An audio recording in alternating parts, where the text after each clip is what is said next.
नमस्कार दोस्तों, आज की कहानी है रहस्य। रात 11 बजे से 3 बजे के बीच हवेली में किसी के चलने की आवाज़ें आती हैं। कमरे खुद ब खुद खुलते बंद होते हैं, खिड़कियों में रोशनी जलती है। गांव वालों ने हवेली से दूरी बना ली थी, लेकिन 16 साल की अनिका को ये बातें डर से ज़्यादा उत्सुकता देती थी।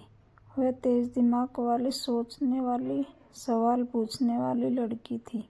उसके पिता स्कूल टीचर थे और दादा पढ़े लिखे विचारों वाले। दादा हमेशा कहते, डर का सच तभी पता चलता है जब कोई उसे समझने की कोशिश करे। एक रात अनिका अपनी खिड़की से बाहर देख रही थी। सर्दी का मौसम था, हवा तेज थी। अचानक दूर नवरत्न हवेली की तीसरी मंजिल में हल्की सी रोशनी जली। वह चौंक गई। फिर एक साया खिड़की के बार से पास से गुजरा। एक बार नहीं, 2 बार, बहुत धीमे, जैसे कोई अंदर टहल रहा हो। अनिका ने तुरंत मयंक को मैसेज किया, हवेली में रोशनी है, चलोगे कल? मयंक डरपोक लेकिन वफादार दोस्त ने जवाब दिया, दिन में चलेंगे, रात को नहीं। अगले दिन स्कूल के बाद दोनों हवेली पहुंचे। हवेली काई से ढकी हुई थी। लकड़ी के दरवाजे के ऊपर पुराने जमाने की नक्काशी थी। दीवारों में जगह जगह दरारें। दरवाजा आधा खुला था। अनिका ने धीरे से धक्का दिया। ची, दरवाजा कराहा, जैसे उसे छूना भी गुनाह हो। अंदर धूल की मोटी परतें थीं। पुराने पंखे, टूटी टेबल, जाले, गिरा हुआ कांच, सब कुछ सूनापन था। पर माहौल में एक अजीब सी हरकत महसूस हो रही थी। हॉल के बीच में एक लंबी मेज थी जिसमें पुराने नक्शे रखे थे, पर सबसे ज़्यादा ध्यान खींच रहा था सीढ़ियों का रास्ता। सीढ़ियाँ इतनी पुरानी थी कि लगता था गिर जाएंगी, लेकिन जैसे ही अनिका ऊपर जाने लगी, मयंक ने हाथ पकड़कर रोका। ये ठीक नहीं है, मुझे अच्छा एहसास नहीं हो रहा। अनिका बोली, डर तो मुझे भी लग रहा, लेकिन कुछ सही नहीं है यहाँ। ये रहस्य नहीं सुलझाया तो कौन करेगा? दोनों धीरे धीरे ऊपर गए।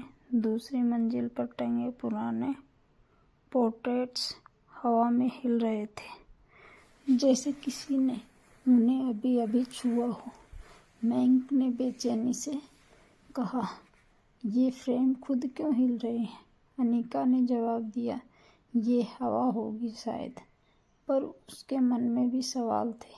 तीसरी मंजिल पर एक कमरा था जिस पर ताला टूटा पड़ा था और चेन जंग लगी हुई। जब अनिका ने दरवाज़ा खोला, अंदर रोशनी की पतली सी किरण आ रही थी।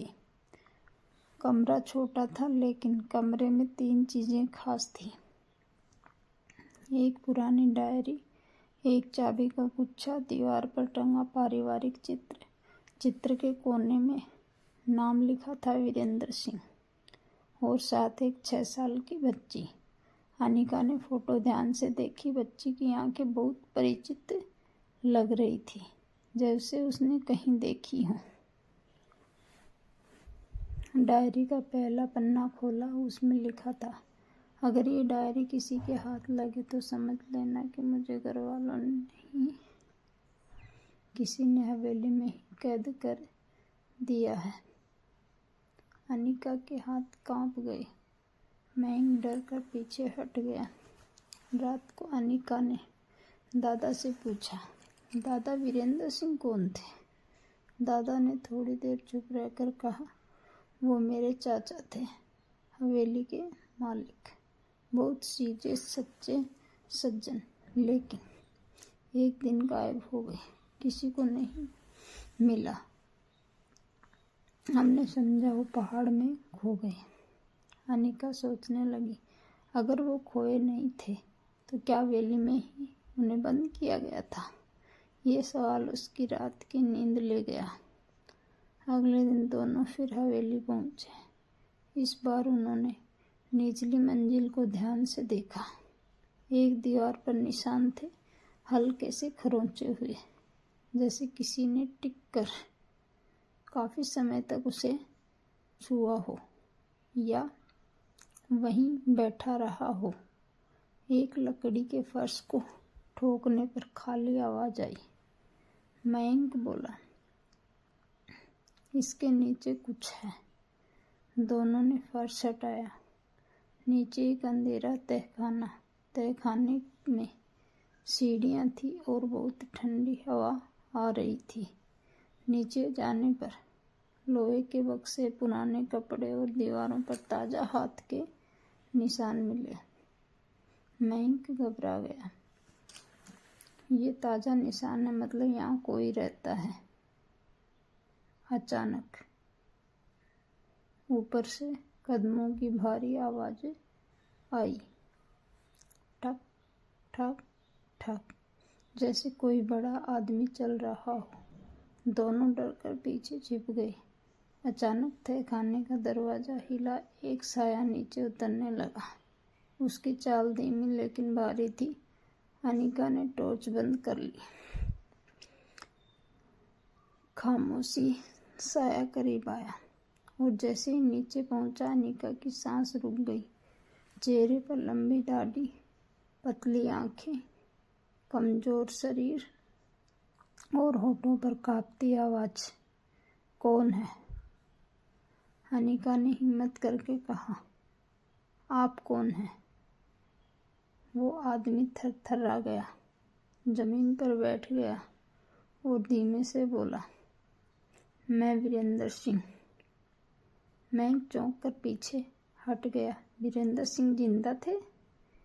वो सालों से तहखाने बंद होकर किसी तरह जी रहे थे। वीरेंद्र ने बताया, मेरे ही परिवार के एक लालची रिश्तेदार ने हवेली कब्जे के लिए मुझे तहखाने में बंद कर दिया था। लोगों को लगा मैं गायब हो गया, पर वो हर शाम आकर मुझे थोड़ा सड़ा गला खाना डाल जाता। मैं बच गया, पर दुनिया से दूर हो गया। अनिका पूछती है, लेकिन आप रात को ऊपर कैसे जाते हैं? वीरेंद्र बोले, मैंने सालों में हवेली के अंदर छोटे छोटे रास्ते बना लिए। मैं ऊपर सिर्फ शाम के समय जाता था ताकि बाहर की हवा महसूस कर सकूं। जो आवाज़ गांव वाले भूत समझते थे, वो एक जिंदा इंसान था। अनिका उसे गांव ले गई। दादा जैसे वीरेंद्र को देखे उनकी आंखें भर आई। भाई साहब, आप जिंदा हो? दादा की आवाज़ टूट गई। गांव वाले इकट्ठा हो गए। सच्चाई सामने आई। लालची रिश्तेदार पकड़ा गया और पकड़ में आने पर वह सब कबूल कर लिया। हवेली की मरम्मत शुरू हुई। लोगों का डर खत्म हुआ। वीरेंद्र अब गांव के सबसे सम्मानित सदस्य थे। अनिका और मयंक को सब बहादुर जोड़ी कहने लगे। अंत में वीरेंद्र ने अनिका से कहा, बच्चे, अगर तुम उस रात रोशनी न देखती तो मैं जिंदगी भर इस हवेली की परछाइयों में ही रहता। अनिका मुस्कुराई। कभी कभी सच्चाई भी डर का रूप ले लेती है। धन्यवाद।